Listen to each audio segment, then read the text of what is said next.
தலைப்பு தேவனை அறியாத சந்ததி. தேவனை அறியாத சந்ததி. அடுத்த தலைமுறை தேவனை அறியக்கூடாதபடிக்கு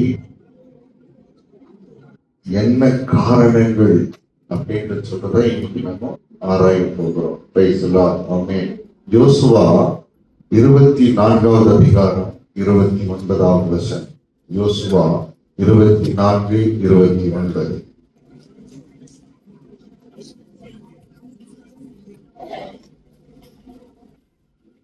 இந்த காரியங்கள் நடந்த பின்பு நூனின் குமாரனாகிய யோசுவா என்னும் கர்த்தருடைய ஊழியக்காரன் 110 வயதான விதவனாய் மரணமடைந்தான். அல்லேலூயா. பாருங்க, யோசுவா 110 வயதிலே மறைந்து போனார். அதுலயே 31வது வசனம் மைக்ல வாசிங்க சிஸ்டர், மைக் கேட்பீங்க. அதுலயே 24ஆம் அதிகாரத்திலே 31வது வசனம். மைக் எடுத்து வாசி. மைக்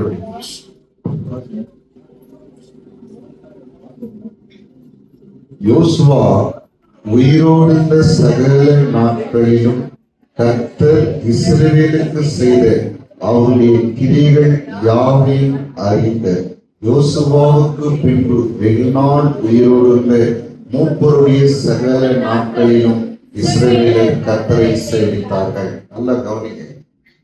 ஒரு குறிப்பிட்ட காலம் வரையிலும் சரிங்களா ஆண்டுகளை சேவித்தார்கள். யோசுவா 110 வயது வரையிலும் அவன் வாழ்ந்தார். அதற்கு பிறகு கொஞ்ச நாட்கள் என்ன பண்ணாங்கன்னா ஜனங்கள் தேவனை சேவித்தார்கள். சரிங்களா. நியாயாதிபதிகள் 2வது அதிகாரம் 10வது வசனம். நியாயாதிபதிகள் 2:10. அக்காலத்திலே இருந்த அந்த சந்ததியார் எல்லாரும் தங்கள் பிதாக்களுடன் சேர்க்கப்பட்ட பின்பு கர்த்தரையும் அவர் இஸ்ரவேலுக்காக செய்த கிரியைகளையும் அறியாத வேறொரு சந்ததி அவர்களுக்கு பின் எழும்பெற்று. இங்கு கவனிக்கிறோம், அக்காலத்திலே இருந்த அந்த சந்ததியார் எல்லாரும் தங்கள் பிதாக்களுடன் சேர்க்கப்பட்ட பின்பு கர்த்தரையும் அவர் இஸ்ரவேலுக்காக செய்த கிரியைகளையும் அறியாத வேறொரு சந்ததி அவர்களுக்கு பின் எழும்பிற்று. நல்ல கவனிங்க, ஒரு நிமிஷம் நல்ல கவனிங்க. தேவனை அறியாத ஒரு சந்ததி உருவாயிற்று. தேவனை அறியாத ஒரு சந்ததி உருவாயிற்று. அவருடைய கிரியைகளை அறியாத ஒரு சந்ததி உருவாயிற்று. இப்போ நம்முடைய சந்ததியிலே நாம் எல்லாரும் தேவனை அறிந்திருக்கிறோம். சரிங்களா. நம்ம இயேசு யார் என்பதை அறிந்திருக்கிறோம். அவருடைய இரத்தத்தினாலே என்ன நன்மை உண்டாகிறது. இயேசு கிறிஸ்து ரத்தம் சகல பாவங்களை நீக்கி நம்மை சுத்திகரித்திருக்கிறது என்பதை நாம் அறிந்திருக்கிறோம். அவருடைய கிருபையினாலே நாம் ரட்சிக்கப்பட்டிருக்கிறோம் என்பதை நாம் அறிந்திருக்கிறோம். அவருடைய கிரியைகளை எல்லாம் நாம் அறிந்திருக்கிறோம். சரிங்களா. அவருடைய கிருபைனா என்ன, அவருடைய பாவ மன்னிப்பாகி மீட்புனா என்ன, அவருடைய சமூகனா என்ன என்று, அதுக்கப்புறம் அவருடைய அன்பு என்ன என்பதை நாம் அறிந்திருக்கிறோம்.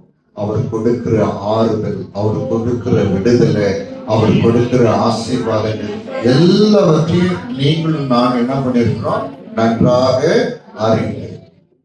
இப்போ தேவனையும் அவருடைய கிரியைகளையும் நாம் அறிந்ததோடு நில்லாமல் நமக்கு பின்வருகிற சந்ததியும் இதை என்ன பண்ணியிருக்கிறோம், அறிந்திருக்கிறோம். அதை அறிந்திருக்கிறோம்.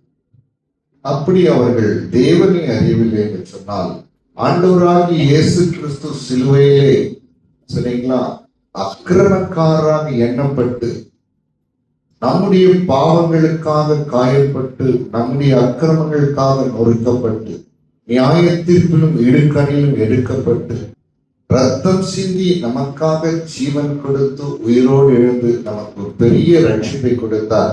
அதை நீங்கள் நாம் அறிந்திருக்கிறோம். அதை அறியாத ஒரு சந்ததி நமக்கு பிறகு வரும் என்று சொன்னால் எப்படி இருக்கும்? பாவ மன்னிப்பாகிய மீட்பை பெற்று பரிசுத்தமான வாழ்க்கையை ஆண்டவராகிய இயேசு கிறிஸ்துவினாலே நீங்கள் நானும் வாழ்ந்து கொண்டு இருக்கிறோம். ஒரு பரிசுத்தமான ஒரு வாழ்க்கையை அதை குறித்து அறியாத ஒரு சந்ததி நமக்கு பிறகு வரும் என்று சொன்னால் அந்த நிலைமை என்னவா இருக்கும்? அதே போல பரலோக வாழ்வு உண்டு, நித்திய ஜீவன் உண்டு. இந்த உலக வாழ்வுக்கு பிறகு, சரிங்களா, ஆண்டவராகிய இயேசு கிறிஸ்து ஒருவரும் கெட்டு போகாமல் எல்லாரும் நித்திய ஜீவனை அடையும்படிக்கு அவரை தந்தவர்களை இவ்வளவாய் உலகத்திலே அன்பு கூர்ந்தார், நித்திய ஜீவனை சுதந்திரித்துக் கொள்வதற்காக. அதை நாம் எல்லாரும் அறிந்து கொண்டு அதற்கேற்ற வாழ்க்கையை வாழ்ந்து கொண்டிருக்கிறோம். ஒருவேளை நம்முடைய சந்ததியோடு, சரிங்களா, இந்த தலைமுறையோடு இந்த ஆசீர்வாதங்கள் நின்று போனால் அடுத்த சந்ததி அப்படிப்பட்ட காரியங்களில் எப்படி அவர்கள் ஈடுபட முடியும்? தேவனையும் அவருடைய கிரியைகளையும் அறியாத ஒரு சந்ததி வரும் என்று சொன்னால் எப்படி இருக்கும் என்பதை நீங்கள் நான் இந்த நாளிலே அறிந்து கொள்வது மிகவும் அவசியமாய் இருக்கிறது. ஹல்லேலூயா. இன்னைக்கு பாருங்க, கர்த்தர் உங்களையும் என்னையும் கிருபையாக என்ன பண்ணிருக்கிறார்? அவரோடு கூட இணைத்திருக்கிறார். நமக்கு எந்த நீதியோ எந்த தகுதியோ எந்த ஒரு பரிசுத்தமோ கிடையாது. அவரை ஆராதிப்பதற்கும் துதிப்பதற்கும் ஆசீர்வாதங்களை பெற்றுக் கொள்வதற்கும் நன்மைகளை அனுபவிப்பதற்கும் நமக்கு என்ன கிடையாது? எந்த நீதியும் தகுதியும் கிடையாது. ஆனால் கர்த்தர் இதையெல்லாம் நமக்கு கொடுத்திருக்கிறார். இதெல்லாம் கொடுத்திருக்கிறார். ஏன் தெரியுமா கொடுத்திருக்கிறார்? நான் சொல்றேன், நம்ம ஒவ்வொருவருக்கும் ஆண்டவர் கிருபையை கொடுத்திருக்கிறார், பாவ மன்னிப்பாகிய மீட்பை கொடுத்திருக்கிறார், பரிசுத்தத்தை கொடுத்திருக்கிறார், பாதுகாப்பை கொடுத்திருக்கிறார், அன்பை கொடுத்திருக்கிறார், ஆசீர்வாதங்களை கொடுத்திருக்கிறார், சமாதானத்தை கொடுத்திருக்கிறார், சந்தோஷத்தை கொடுத்திருக்கிறார், இளைப்பாறுதலை கொடுத்திருக்கிறார், மகிமையை கொடுத்திருக்கிறார், அவருடைய சமூகத்தினால் உண்டாகிற எல்லா ஆசீர்வாதங்களையும் கொடுத்திருக்கிறார். ஒவ்வொரு நாளும் நம்மை வழி நடத்துகிறார். நித்திய ஜீவனுக்கென்று நம்ம என்ன பண்ணிருக்கிறாரு? பிரித்தெடுத்து நம்மை ஆசீர்வதித்திருக்கிறார். இது எல்லாம் நான் உங்களுக்கு சொல்றேன் பாருங்க, நம்மோடு இது நின்று விடக்கூடாது. எத்தனை பேர் புரிஞ்சுச்சுங்க? என்னோடு இந்த ஆசீர்வாதங்கள் என்ன பண்ணக்கூடாது? நின்று போகக்கூடாது. எத்தனை பேர் புரியும் தெரியல. இது ரொம்ப அவசியம். ஒருவேளை நம்மோடு கூட இந்த ஆசீர்வாதங்களும் இந்த தேவனுடைய கிரியையும் நிற்கும் என்று சொன்னால் நமக்கு பிறகு வருகிற சந்ததி சாபமான சந்ததியாய், பாவ மன்னிப்பை பெற முடியாமல் பாவத்திலே வாழ்ந்து பாவத்துக்குரிய தண்டனை அனுபவித்து நித்திய ஜீவனுக்கு அபாத்திரராய் போகிற சந்ததியாய் மாறிவிடும்.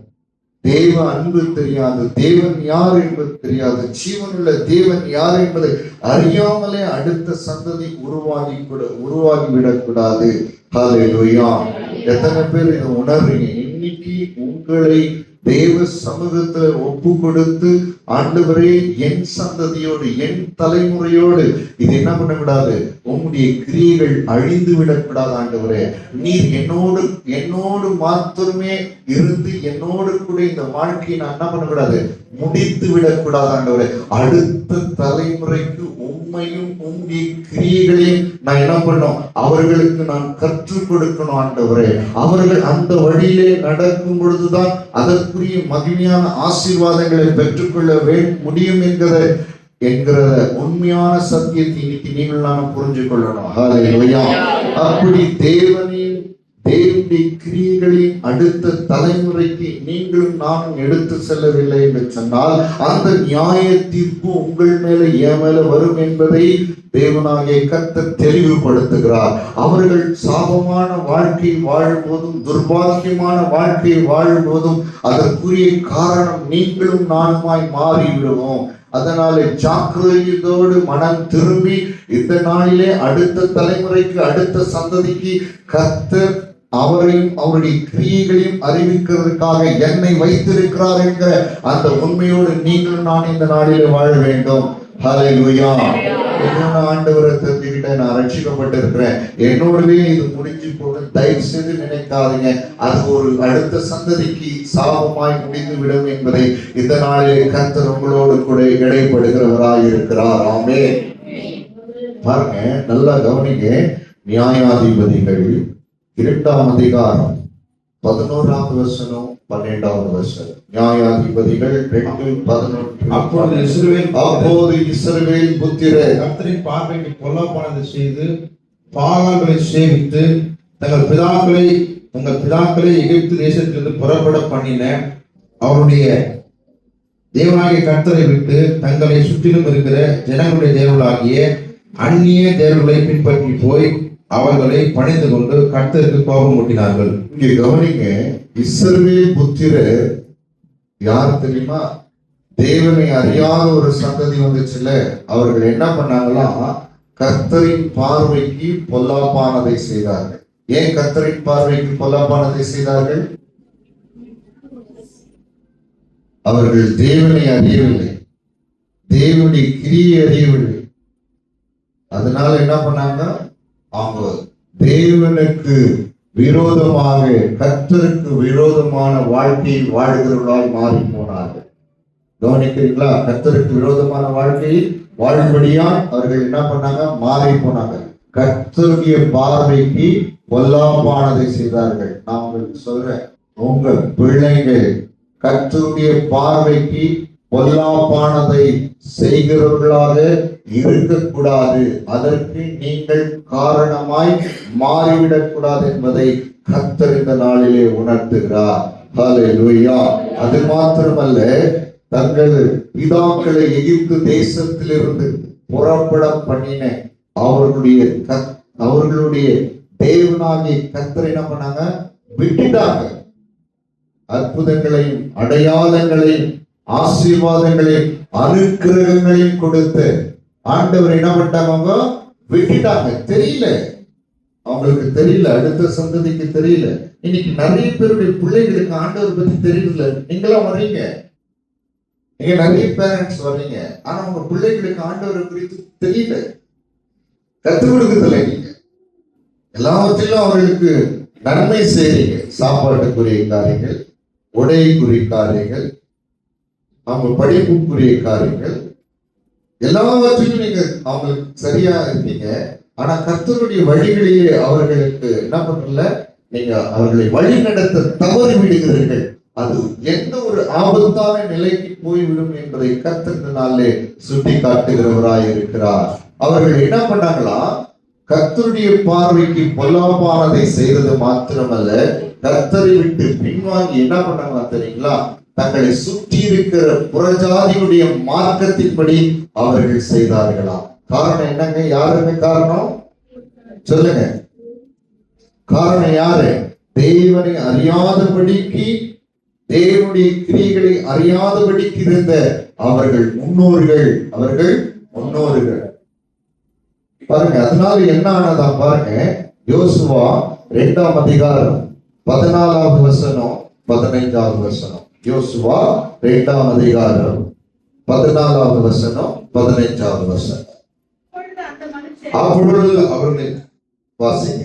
அப்பொழுது அந்த மனுஷர் அவளை நோக்கி, எங்கள் ஜீவனுக்கு ஈடாக. நியாயாதிபதிகள் 2வது அதிகாரம் 11வது வசனம். அப்பொழுது கர்த்தர் 14வது வசனம் 15வது வசனம். அப்பொழுது கர்த்தர் இஸ்ரவேல் மேல் கோபம் கொண்டவராகி. நல்ல கவனிங்க, என்னாச்சு?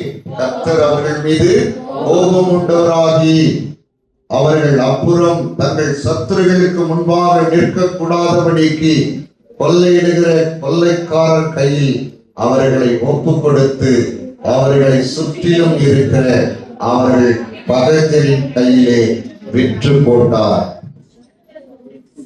நல்ல கவனிங்க.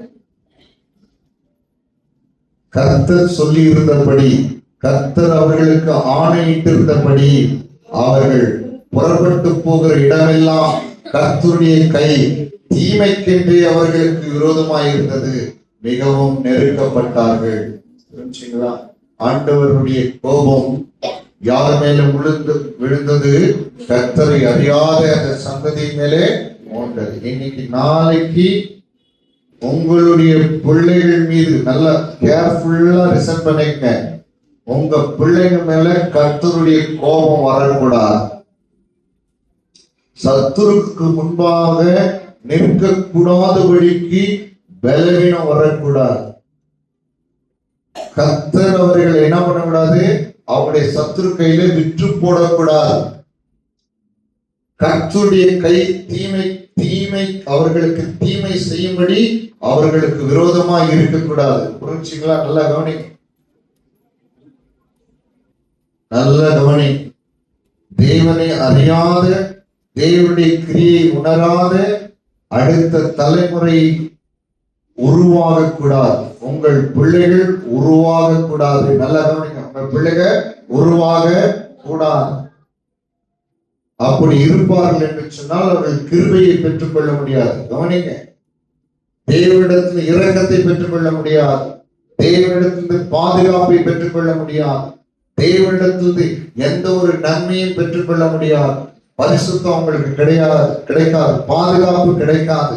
உண்மையான தெய்வத்தை, ஜீவனுள்ள தெய்வத்தை அவங்களால அறிய முடியாது. எல்லாவற்றுக்கும் மேலாக நான் சொல்றேன் பாருங்க, பரலோக ராஜ்யத்துல அவர்கள் பிரவேசிக்க முடியாது. இத பாத்தீங்கன்னா நல்லா கவனிங்க. தேவன் வாக்குத்தத்தம் பண்ணப்பட்ட கானான் தேசத்துக்குள்ளே அவர்கள் வாழ்ந்து கொண்டிருக்கிறார்கள்.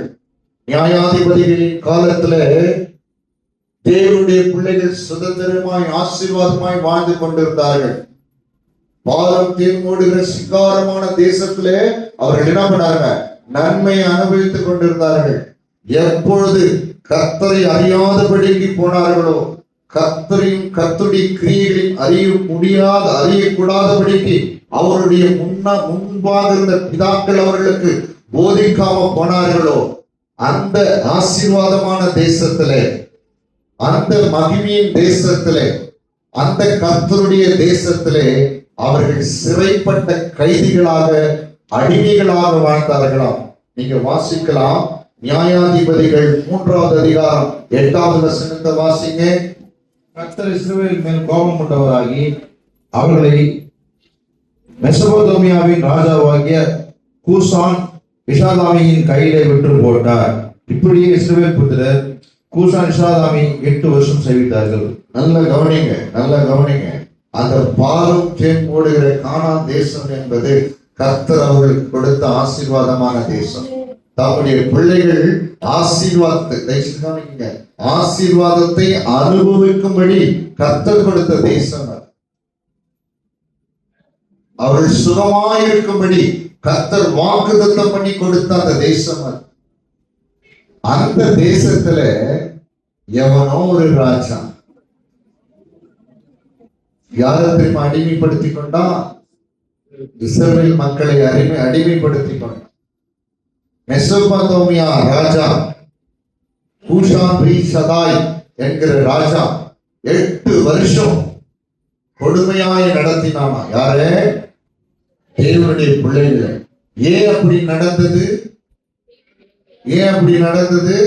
தேவனையும் அவருடைய கிரியைகளையும் அந்த சந்ததி அறிய முடியாமல் போனது. இன்னைக்கு நான் சொல்றேன், உங்க பிள்ளைகளை கர்த்தருக்குரிய வழிகளிலே அவருக்குரிய சரிங்களா கற்பனைகள் கட்டளைப்படி நீங்க நடத்தலைன்னா அடுத்த சந்ததி சாபமான ஒரு சந்ததியாய் மாறி போகும். அதனால ரொம்ப ஜாக்கிரதைப்படுங்க. அதே மாதிரி நியாயாதிபதிகள் 3வது அதிகாரம் 12ஆம் வசனத்தை வாசிங்க. இஸ்ரவேல் புத்திரர் மறுபடியும் கர்த்தரின் பார்வைக்கு பொல்லாப்பானது செய்தார்கள். அவர்கள் கர்த்தரின் பார்வைக்கு பொல்லாப்பானது செய்தபடியால் கர்த்தர் எக்லோன் என்னும் மோவாபின் ராஜாவை இஸ்ரவேலுக்கு விரோதமாய் பறக்க பண்ணினார். நல்ல கவனிங்க. முன்னாடி மெசொப்பொத்தாமியா ராஜா கிட்ட விட்டு போட்டார். மிகவும் நெருக்கப்பட்டார்கள்.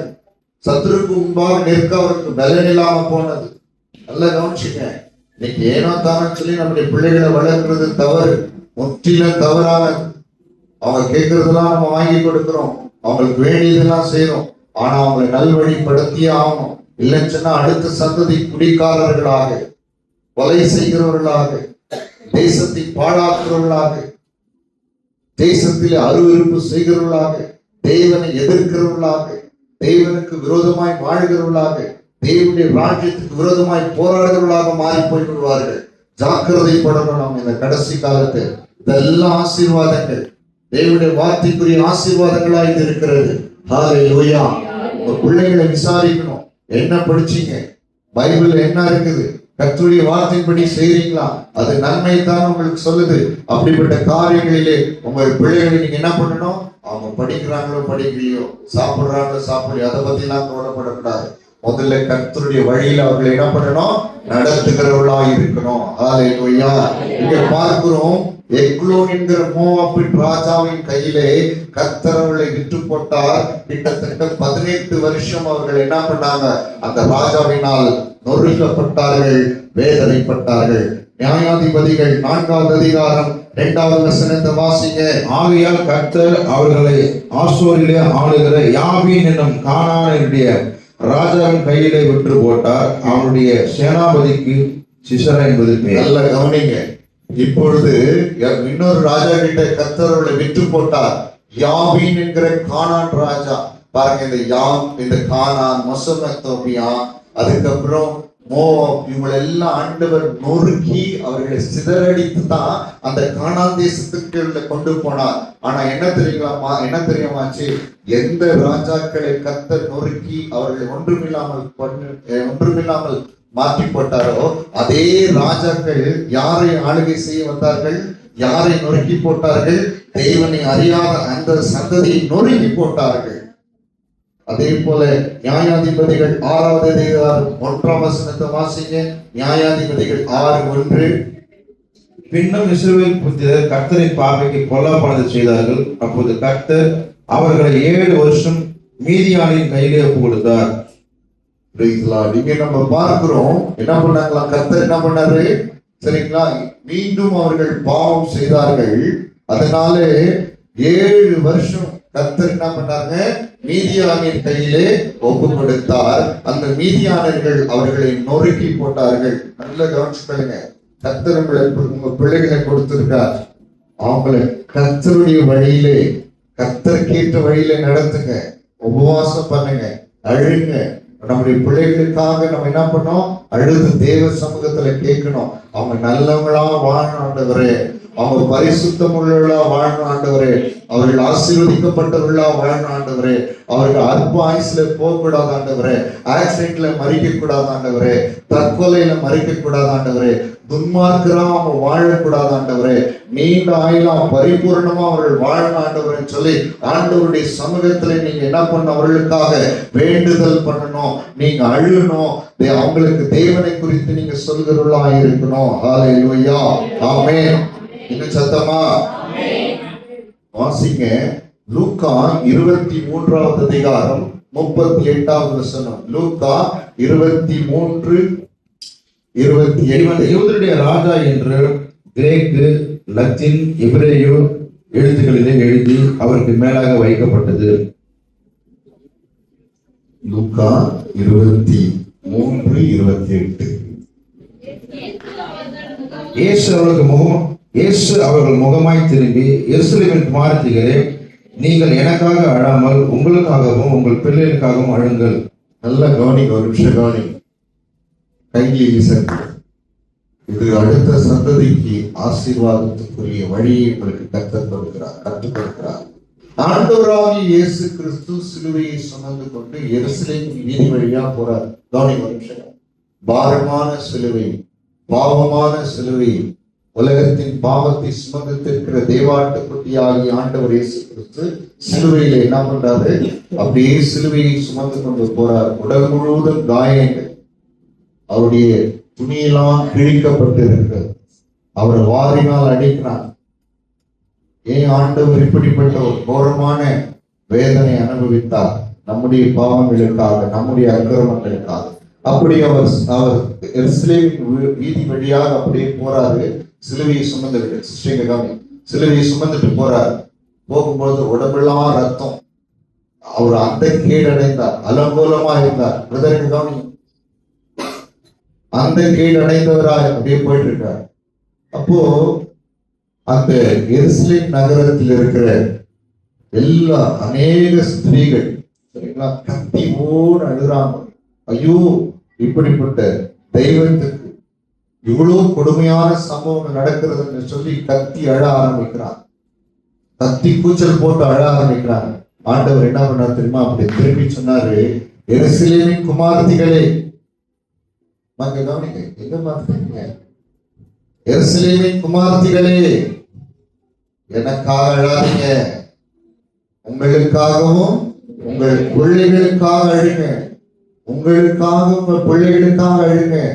இன்னைக்கு நான் சொல்றேன் பாருங்க, உங்களுக்காக உங்க பிள்ளைகளுக்காக அழுங்க. என்ன தெரியுங்களாச்சு?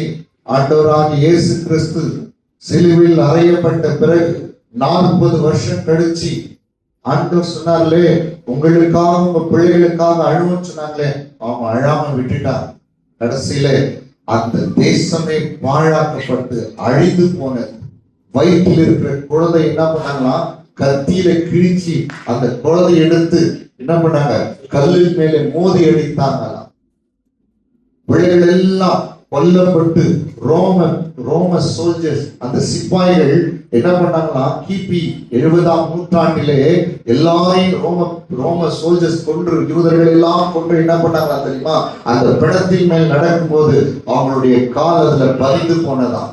ஆண்டவர் எதை நினைச்சுதான் சொன்னாரா, எருசலேமின் குமாரத்திகளே, நீங்க யாருக்காக அழாதீங்க, எனக்காக அழாதீங்க, உங்களுக்காக உங்க பிள்ளைகளுக்காக அழுங்க. தேவனை அறியாத ஒரு சந்ததி உருவாவதற்கு நீங்கள் காரணமாகி விடாதீங்க. இன்னைக்கு சொல்றேன், நீங்க சம்பாதிக்கிறது உங்க பிள்ளைகளுக்காக, நீங்க பாடுபடுகிறது உங்கள் பிள்ளைகளுக்காக, நீங்க சொத்து சேர்த்து வைக்கிறது உங்க பிள்ளைகளுக்காக. ஆனா அவங்களுடைய ஆவிக்குரிய ஆசீர்வாதம், அவங்களுடைய பாதுகாப்பு, அவங்களுடைய கிருபை, அவங்களுடைய பல, அவங்களுடைய நன்மை யாராவது வருது? பெற்றோர்களாகிய உங்கள் மூலியமா தான். ஹல்லேலூயா. கரங்களை உயர்த்தி, நல்ல கரங்களை உயர்த்தி, நல்ல கரங்களை உயர்த்தி, ஆண்டவரே, என் பிள்ளைகளுடைய ஆசீர்வாதம் நான் தான் ஆண்டவரே, என் பிள்ளைகளுடைய ஆசீர்வாதம் நான் தான் ஆண்டவரே. எபேசியர் 6ஆம் அதிகாரம் 4ஆவது வசனம். எபேசியர் 6:4.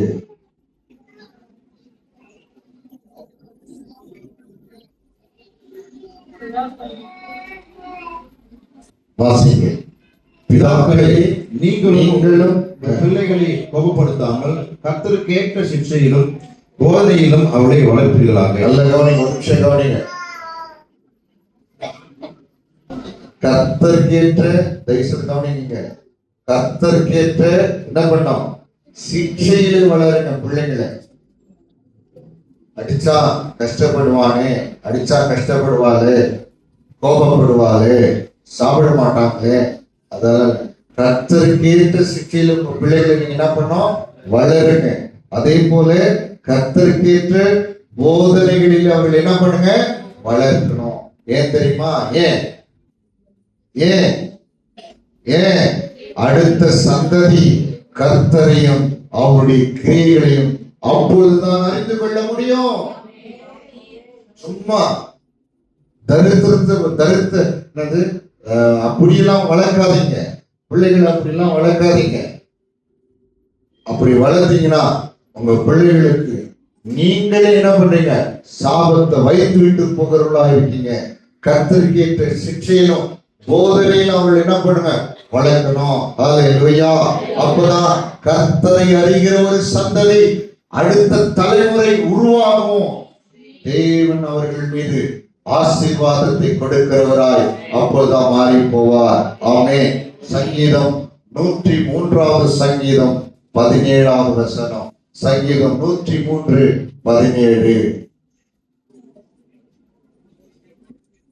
கர்த்தருடைய கிருபையோ அவருக்கு பயந்தவர்கள் மேலும் அவருடைய நீதி அவர்கள் பிள்ளைகள் மேலும் அனாதியாக என்னென்றைக்கும் உள்ளது. பாருங்க, கர்த்தருடைய கிருபையோ, சொல்லுங்க, எல்லாம் சொல்லுங்க. கர்த்தருடைய கிருபையோ அவருக்கு பயந்தவர்கள் மேல், அவருடைய நீதி அவருடைய பிள்ளைகளின் மேல் அனாதியாய். எப்படி தேவ நீதி பிள்ளைகளுக்கு கிடைக்கும்? ஒரு நிமிஷம் கவனிங்க, தமிழ கவனி. ஆசீர்வாதம் என்பது பணம், பொருள் அல்ல, கல்வி, செல்வம் அல்ல. ஆசீர்வாதம் என்பது பிள்ளைகளுடைய பாதுகாப்பு, பிள்ளைகளுடைய நன்மை, பிள்ளைகளுடைய ஒழுக்கங்கள், பிள்ளைகளுடைய நல்ல வாழ்வு. இதுதான் ஆசீர்வாதம். நிறைய பேர் நினைக்கிறீங்க, நிறைய பணத்தை சேர்த்து வச்சுன்னா என் பிள்ளை நல்லா இருக்கும். இல்ல, அவர்கள் பரிசுத்தம் உள்ளவர்களாக, ஒழுக்கம் உள்ளவர்களாக, நல்லவர்களாக, சமுதாயத்திற்கும் குடும்பத்திற்கும் தேசத்திற்கும் நல்லவர்களாக, தேவனுக்கு நல்லவர்களாய் மாறுவதுதான் பிள்ளைகளுடைய ஆசீர்வாதம். இன்னைக்கு பாருங்க, நம்ம பிள்ளைகளுடைய ஆசீர்வாதம் எது தெரியுமா? எப்படி தெரியுமா கிடைக்கும்? ஆண்டவருக்கு பெற்றவர்கள் பயப்படுவதன் மூலமா தான் பிள்ளைகளுடைய ஆசீர்வாதம் கிடைக்கும். ஆண்டவருக்கு பயப்படுகிறதுனா என்ன? கர்த்தருக்கு பயப்படுகிறதுனா என்ன தெரியுமா? ஆண்டவருடைய வழிகளிலே நடக்கிறது. ஆண்டவருக்கு எது பிரியமோ, தெய்வம் என்ன விரும்புகிறதோ அதன்படி செய்வதுதான் கர்த்தருக்கு ஏற்ற வாழ்க்கை. நீங்க ஏனோ தானே வாழ்ந்துட்டு உங்க வாழ்க்கை சரியில்லாம எப்படி உங்க பிள்ளைகளுடைய வாழ்க்கை நல்லா இருக்கும் சொல்லுங்க? பாவத்தோடு வாழ்ந்துட்டு தேவன் பாவத்தெல்லாம் மன்னிக்கிறார். பாவத்துக்குரிய தண்டனை உங்களுக்கு கொடுக்காம சிலுவையிலே உங்களுடைய பாவம் என்னுடைய பாவங்களுக்காக நொறுக்கப்பட்டு காயப்படுத்தப்பட்டு பாவத்துக்குரிய எல்லா தண்டனையும் அவர் பெற்று உங்களுக்கு நல்வாழ்வு கொடுத்திருக்கிறார். நீங்க என்ன பண்ணணும்? யாருக்காக வாழணும்? உங்க பிள்ளைகளுடைய நீதிக்காக வாழணும். இல்ல நாளைக்கு அவர்கள் நீதி இல்லாம போனா அவங்க என்ன பண்ண முடியும்? தேவனுடைய நீதி உங்கள் பிள்ளைகளோடு என்றைக்கும் அனாதையா இருக்கும். இன்னைக்கு நிறைய பெற்றோர்கள் தம் பிள்ளைகளை குறித்து எவ்வளவு வேதனைப்படுறாங்க தெரியுமா? சரியில்லை, பிள்ளைகள் கொலைக்காரராக இருக்கிறாங்க, போதைக்கும் கஞ்சாக்கும் விபச்சாரத்துக்கும் அடிமையா இருக்கிறாங்க, சமுதாயத்தை கெடுத்து கொண்டு இருக்கிறாங்க, சீரழித்து கொண்டு இருக்கிறாங்க, பாவத்தை அப்படியே தண்ணீரை போல பருகி கொண்டு என்ன பண்றாங்க? இந்த குடும்பத்தை நாசம் பண்ணுகிறவர்களா இருக்காங்க, அற்ப ஆயுசுல மறித்து போகிறவர்களா இருக்காங்க. காரணம் யாருங்க இருக்கலாம்? சொல்லுங்க. பெற்றோர்களாகிய அவர்கள் தான் காரணம். அதனால தான் ஆண்டவர் சொல்றார், கர்த்தருடைய நீதி எப்படி தெரியுமா கிடைக்கும்? நம்முடைய பிள்ளைக்கு கடவுளுடைய நீதி. அந்த நீதினால்தான் பாதுகாப்பு, அந்த நீதினால்தான் கிருபை, அந்த நீதினால்தான் இரக்கம், அந்த நீதினால்தான் நீண்ட ஆயுள், அந்த நீதினால்தான் நன்மைகள் எல்லாம் யார் மூலமா திரும்ப கிடைக்கும்? பெற்றோர்கள், பேரண்ட்ஸ். நல்ல பேரண்ட்ஸ் என்ன பண்ணும்? ஆண்டவருக்கு பயந்து, ஆண்டவர் விரும்புகிற காரியங்களிலே, ஒழுக்கமுள்ள காரியங்களில் பாவத்தை செய்யாதபடிக்கு, பாவத்தை விட்டு ஓடுகிறவர்களாக, தேவனுக்கு விருப்பமில்லாத எந்த காரியத்தையும் என்ன பண்ணக்கூடாது? செய்யாதவர்களாய் மாறணும். ஹல்லேலூயா, ஆமென். அதே போல உபாகமம் 6வது அதிகாரம் 6வது வசனத்திலிருந்து 9வது வசனம் எல்லாம் வாசிங்க. உபாகமம் 6வது அதிகாரம் 6ஆம் வசனத்திலிருந்து 9வது வசனம் வரையிலும்.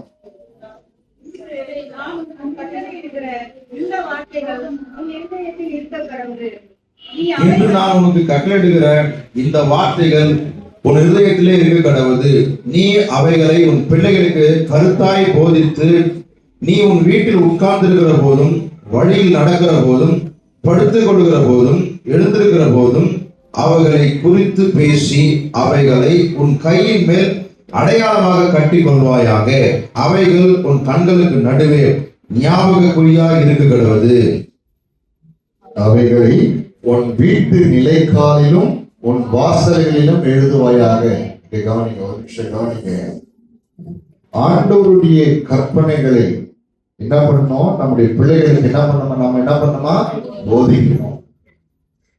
கண்ணு பைபிள் நான் சொன்ன பாருங்க, எப்படி பார்க்கணும் என்பதை நமக்கு கற்றுக் கொடுக்கிறது, எப்படி பேசணும்ன்றது நமக்கு கற்றுக் கொடுக்கிறது, எப்படி சிந்திக்கணும் நமக்கு கற்றுக் கொடுக்கிறது, எப்படி அன்பு செலுத்த வேண்டும், எப்படி மன்னிக்க வேண்டும், எப்படி ஒழுக்கம் உள்ள ஒரு வாழ்க்கை வாழ வேண்டும், எல்லாமே இந்த பரிசுத்த வேதாகம் நமக்கு கற்றுக் கொடுக்கிறது. இதுதான் முழு பிரமாணம். இதுதான் பாவம்னா என்னன்னு சொல்லி நமக்கு கற்றுக் கொடுக்கிறது. பாவம் செய்யக்கூடாது, பாவம் என்ன என்பதை, பாவம் என்னன்னு பாவம் செய்து கற்றுக் கொடுக்கல, பாவம் என்ன அப்படின்னு நம்ம உணர்ந்து கொள்ள முடியாது நமக்கு போதிக்கிறது எதுங்க? வேதாந்தம். இந்த பாவத்திலிருந்து எப்படி நாம் விடுதலை பெற முடியும்? பாவத்துக்குரிய தண்டனை என்ன? பரலோகனா என்ன? நரகலோகனா என்ன? பரலோகத்திற்கு போகிற வழினா என்ன? இதெல்லாம் என்ன பண்ணுது? இந்த பரிசுத்த வேதாகம் கற்றுக் கொடுக்கிறது. பாவம் செய்து பாவத்தை மன்னித்த பிறகும் திருப்பி பாவம் செய்தா அவங்களுக்கு என்ன தண்டனை? பாவம் செய்தும் ஆண்டவரிடத்துல மன்னிப்பு பெறவங்களுக்கு என்ன ஆசீர்வாதம்? இது எல்லாம் இந்த பரிசுத்த வேதாகமும் கற்றுக் கொடுக்கிறது. இந்த வேதாகம வார்த்தைகள் என்ன பண்ணணுமா? கர்த்தர் சொல்றாரு, உன் பிள்ளைகளுக்கு என்ன பண்ணுமா? கருத்தாய் போதி. கவனிங்க, நல்ல கவனிங்க. கருத்தாய் போதி. பைபிள் எடு. கருத்தாய் போதி. தேவனுடைய வார்த்தைகளை போதி. சொல்லு அவங்க கிட்ட. ஆதாம் ஏவாளை குறித்து சொல், தாவீதை குறித்து சொல், யோசேப்பை குறித்து சொல், தானியேலை குறித்து சொல். யோசேப்பு ஒரு வீட்டுல வேலை செய்யறான். ஒரு பணக்கார வீட்டுல, தலைவனுடைய வீட்டுல வேலை செய்யறான். அந்த தலைவனுடைய மனைவி என்ன பண்றான்? யோசேப்பை தன்னுடைய ஆசைக்கு இணங்க அழைக்கிறார். யோசேப்பு என்ன பண்ணான் தெரியுமா? தன்னுடைய வஸ்திரத்தை கழித்து ஓடலாம். பாவம் செய்யல. அதை கற்றுக்கொடு. அதுதான் இந்த பைபிள் உனக்கு சொல்லுது. தாவீது என்ன பண்றான்? பக்கத்துல குடிக்கிற ஒரு பொம்பளையை பார்த்து என்ன பண்ணா? அவளோடு விபச்சாரம் செய்தான். அவனுக்குரிய தண்டனை என்ன? 3 பிள்ளைகள் அழிக்கப்பட்டார்கள், செத்து போனார்கள். அடுத்த முன்னாடி நீ வச்சுட்டு இருக்க. அடுத்த முன்னாடி நீ என்ன பண்ற? நீ எடுத்துட்டு வந்து என்ன கெடுத்துட்டு. அதனால அவனுக்கு பிறந்த 3 குழந்தைகளை கர்த்தர் அழித்து போட்டார். எல்லாம் வேதாகமத்துல சொல்லி கொடுக்கிறது. கர்த்தருடைய அபிஷேகம் பெற்ற சிம்சன் என்ன பண்ணா? கடவுள் ஒரு நல்ல பர்பஸ்க்காக அவனை வைத்திருந்தார். அவன் என்ன பண்ணான்? தேவனுடைய நோக்கத்தை நிறைவேற்றாம போய் கடைசியில என்ன பண்ணா? அந்நியருடைய கையில இறந்து போனான். இப்படி நல்ல கவனிங்க. இந்த பரிசுத்த வேதாகமத்தை உன் பிள்ளைகளுக்கு போதனை செய். எப்போ? கருத்தாய் போதி. அவர்களுக்கு என்ன பண்ண? கருத்தாய் போதி. அப்படி கருத்தாய் போதித்து உன் வீட்டில் உட்காருகிற போதும், வழியிலே நடக்கிற போதும், படுத்துக் கொள்கிற போதும், எழுந்திருக்கிற போதும் அவர்களை குறித்து என்ன பண்ண? பேசு. எப்படி பண்ணோம்? படுக்கும் பொழுது பேசு, உட்காரும் போது பேசு, நடக்கும் போது கர்த்தருடைய வார்த்தைகளை பேசு, எழுந்திருக்கும் போது பேசு. உன் கையில அடையாளமா கட்டிக்கொள். கண்களுக்கு நடுவே ஞாபகக்குறியா இருக்கட்டும். உன் வீட்டு நிலைக்கால வாசல்ல எல்லாத்தையும் கர்த்தருடைய வார்த்தைகளை நீ என்ன பண்ண? போதிச்சுட்டே இரு. அப்பதான் என்ன நடக்கும் தெரியுமா? கவனிங்க, நல்லா கவனிங்க. அடுத்த தலைமுறை உன் பிள்ளைகள் நல்லா வாழ்வாங்க. அடுத்த தலைமுறையில உன் பிள்ளைகள் நல்லவர்களாக இருப்பார்கள். சமுதாயத்திற்கும், தேசத்திற்கும், குடும்பத்திற்கும், சபைக்கும் ஒழுக்கம் உள்ளவர்களாக மாறுவார்கள். அவர்கள் குடிக்காரர்களாக மாற மாட்டார்கள். போதைப் பொருளுக்கு அடிமையாக மாட்டார்கள். விபச்சாரராக மாற மாட்டார்கள். கொலை செய்தவர்களாக மாற மாட்டார்கள். நல்லவர்களாக, ஒழுக்கம் உள்ளவர்களாக, ஆசீர்வதிக்கப்பட்டவர்களாக, மேன்மை உள்ளவர்களாக, சுகித்திருக்கிறவர்களாக வாழ்வார்கள். அடுத்த தலைமுறை தேவனை அறியாதபடிக்கு அந்த ஒரு சாபத்திற்கு காரணமா நீங்கள் என்ன பண்ணக்கூடாது? மாறிவிடக்கூடாது. தேவனையும் தேவனுடைய கிரியையும் அறியாத ஒரு சந்ததி எழும்பிற்று. அவர்கள் என்ன பண்ணாங்க? தேவனுக்கு விரோதமாய் என்ன பண்ணாங்க? பாவம் செய்ய ஆரம்பித்தார்கள். தேவன் வெறுத்த எல்லா வழிகளிலும் அவர்கள் நடந்தார்கள். அதுல கர்த்தர் என்ன பண்ணார் தெரியுங்களா? சாபத்தையும் பலவீனத்தையும் துன்பங்களையும் அவர்கள் அனுபவிக்கும்படியாய் அவர்களை விட்டு போட்டார். இன்னைக்கு நான் சொல்றேன், இந்த கரங்களில் அருமையான பிள்ளைகளை கர்த்தர் கொடுத்திருக்கிறார். இந்த பிள்ளைகள் நன்றா இருக்கும். நீங்க நினைக்கிறீங்க பிள்ளை கஷ்டப்படக்கூடாதுன்னு நினைக்கிறீங்களே, உங்க பிள்ளைங்க நல்ல ஆசீர்வாதமா இருக்கணும்னு சொல்லி கஷ்டப்படுறீங்க. இரவும் பகலும் சில பெற்றோர்களை பார்ப்பங்க, அவ்வளோ கடினமா உழைக்கணும். கேட்டா சொல்லுவான், நான் பட்ட கஷ்டத்தை என் பிள்ளைகள் படக்கூடாது. ரொம்ப சந்தோஷம். ஆனா தேவனுடைய வழிகளிலே அவர்களை நடக்க, தேவனுடைய வழிகளிலே அவர்களை நடத்த நீங்கள் தவறுவீர்கள் என்று சொன்னார், அவர்கள் வாழ்க்கையை சீர்கெட்டு போயிடும். அந்த சந்ததியை தேவனை அறிய முடியாது போயிடும். தேவனை அறிய முடியாவிட்டால் எல்லா சாபங்களும் பலவீனங்களும் அவர்களுக்கு வந்து சேரும் என்பதை தேவனாகி கர்த்தர் இந்த காலங்களிலே உணர்த்துகிறார். நீங்க முதல்ல தேவனுக்கு பயப்படணும், கர்த்தருக்கு பயப்படணும். உன் பிள்ளைக்காக அழுணும், அழுது புலம்பணும், தேவ சமூகத்துல கேட்கணும், ஆண்டவர்கிட்ட கெஞ்சணும். என் பிள்ளை ஆசீர்வதியும் கேட்கணும், என் பிள்ளை நல்லா படிப்பு கேட்கணும். சரிங்களா? நல்ல ஆனா நல்லவர்களாக, பரிசுத்தம் உள்ளவர்களாக அவர்கள் மாறணுமே சொல்லி உங்க பிள்ளைகளுக்காக தேவ சமூகத்தில் நீங்க அழுணும். அல்லேலூயா. இப்படிப்பட்ட காரியங்களிலே நீங்க ஈடுபடுவீர்கள் என்று சொன்னால், உங்களை அர்ப்பணிப்பீர்கள் என்று சொன்னால், அடுத்த தலைமுறை தேவனை அறிந்த தலைமுறையாகும். தேவனுடைய ஆசீர்வாதங்களை அனுபவிக்கிற தலைமுறையாய், தேவனுடைய கிருபைகளை அனுபவிக்கிற தலைமுறையாய், நித்திய ஜீவனுக்குரிய சந்ததியாய் அது மாறி போகும். அதற்கு நீங்கள் வழிகாட்டிகளாய் மாறிவிடுவீர்கள். அந்த ஆசீர்வாதத்தை கர்த்தர் பரலோகத்தில் உங்களுக்கு என்ன பண்ண கொடுப்பார். இல்லை என்று சொன்னால் நம்முடைய பிள்ளைகள் சாபமாய் மாற்றப்படுவார் சொன்னா கர்த்தர் உங்களிடத்துல தான் அந்த நியாயத்திற்கு கேட்பார். நாம் பிள்ளைகள் கெட்டு போகிறதற்கு நாம் காரணமாய் விட போய்விடாது. நம்முடைய பிள்ளைகள் தீமையானவர்களாக இந்த உலகத்தில் மாறி போவதற்கு, ரட்சிப்பை இழந்து போனவர்களாக நம்முடைய பிள்ளைகள் மாறுவதற்கு நீங்களும் நான் என்ன பண்ணக்கூடாது, எந்த விதத்திலும் காரணமாய் விடக்கூடாது. பிரைஸ் தி லார்ட், ஹல்லேலூயா. எல்லாரும் எழுந்து இந்த கண்களை கொஞ்ச நேரம் ஜெபம் பண்ணி அதற்கு பிறகு நாம் இந்த திருமணத்திற்குள்ளாக கடந்து எல்லாம் எழுதி நிற்போம். எல்லாம் எழுதி நிற்போம். பிரைஸ் தி லார்ட், ஹல்லேலூயா. எல்லா கரங்களும் கட்ட மூடி ஒரே ஒப்பு கொடுங்க. பக்தரையும் அவருடைய கிரியைகளையும் அறிந்து கொண்ட சந்ததியாய் மாறணுமே. என் பிள்ளைகளுக்காக உடைய சமூகத்தில் நான் வருகிறேன். என் பாவமும் என் மீறுதலும் என் பிள்ளைகளை பாதிக்க கூடாது ஆண்டவரே.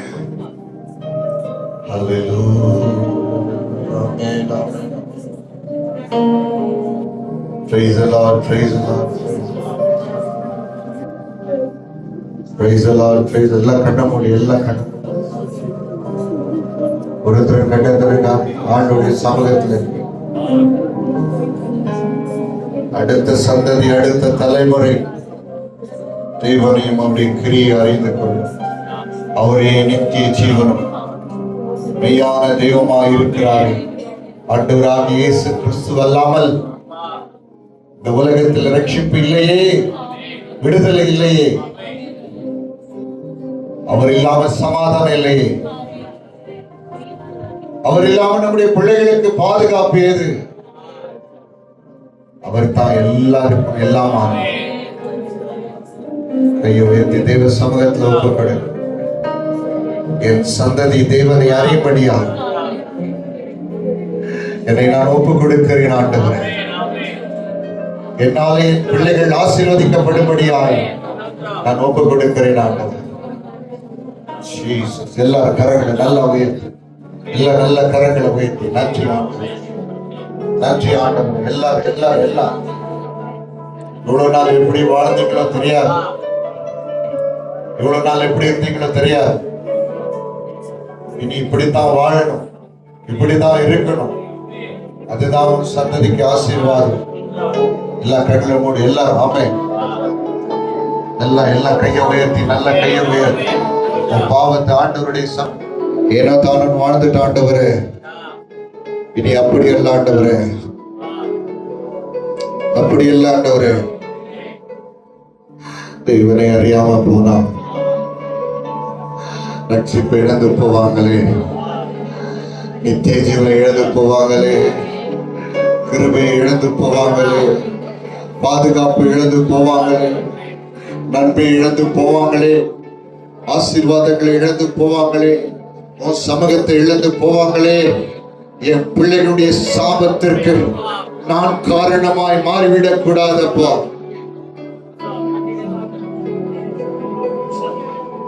அது உங்க இஷ்டம். கேட்டீங்களா உங்களுக்கு நன்மை, எதிர்த்து நின்றீங்கன்னா அதற்குரிய காரியத்தை நீங்க பெற்று, கேட்கலனாலும் கேட்டாலும் அது உங்களுடைய விருப்பம். கர்த்தர் சொல்கிறதை நான் சொல்றேன். நாளைக்கு அவர்கள் சீர்கெட்டவர்களாக, துன்மார்க்கர்களாக, சமுதாயத்தை கெடுக்கிறவர்களாக, பாவம் நிறைந்தவர்களாக, தேவனை எதிர்க்கிறவர்களாக, தேவனுடைய ராஜ்யத்துக்கு விரோதமாய் வாடுகிறவர்களாக இருந்தால் தெய்வ கோபம் அவர்கள் மீது வருமே. அப்போது அந்த கோபத்திற்கு காரணம் நீங்களாத்தான் மாறுவீங்க. கர்த்தர் உங்களை நியாயம் தீர்க்கிறவராக. உங்ககிட்ட உன் பிள்ளையை கொடுத்தனே, அடுத்த தலைமுறைக்கு ஆசீர்வாதமா இருப்பதற்காக உன்னை நான் தெரிந்து கொண்டனே.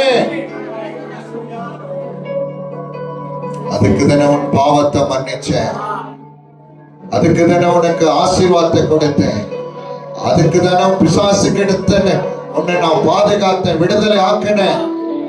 தற்கொலையில இருந்து காப்பாத்துற, ஆக்சிடென்ட்ல காப்பாத்துற, வியாதியில இருந்து காப்பாத்துற.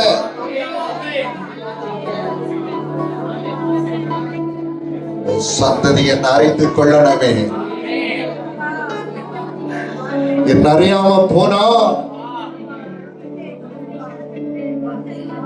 என்ன முடியுதோ பண்ணுங்க. ஆண்டவருடைய சமூகத்துல கேள். என் சந்ததி ஆசீர்வாதமா இருக்கணும். என் சந்ததி, என் பிள்ளைகள் எல்லாம் அறிந்தவர்களா இருக்கணும்.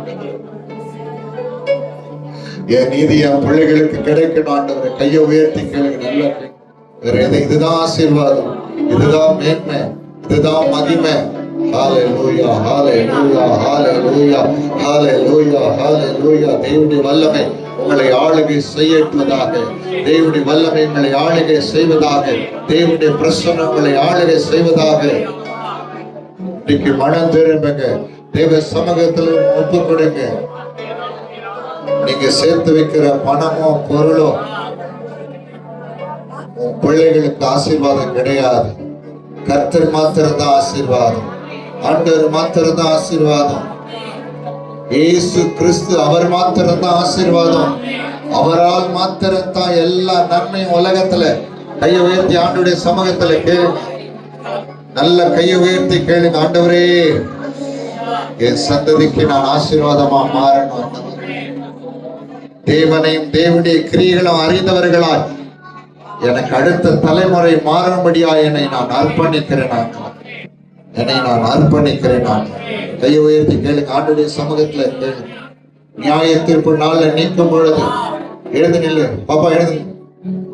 ஹalleluya. ஸ்தோத்திரம் ஆண்டவரே. நன்றி ஆண்டவரே. நன்றி நன்றி நன்றி நன்றி நன்றி. ஒரு நிமிஷம் எழுந்து ஜெபம் பண்ணலாம். சரியா எழுது. ஹalleluya. ஸ்தோத்திரங்கள் ஸ்தோத்திரங்கள். நன்றி ஆண்டவரே. நன்றி ஆண்டவரே. நன்றி ஆண்டவரே. நன்றி ஆண்டவரே. நன்றி ஆண்டவரே. ஹalleluya, ஹalleluya. எல்லா கரங்களும் எல்லாம் உயர்த்தி தேவ சமூகத்தில் இரக்கத்தை பெற்றுக்கொள்ளுங்க. தேவன் உங்களுக்கு உணர்த்தும் போது தேவனுடைய கிரியைகளால் நிரப்பப்படுங்க. Praise the Lord. நன்றி ஆண்டவரே. நன்றி ஆண்டவரே.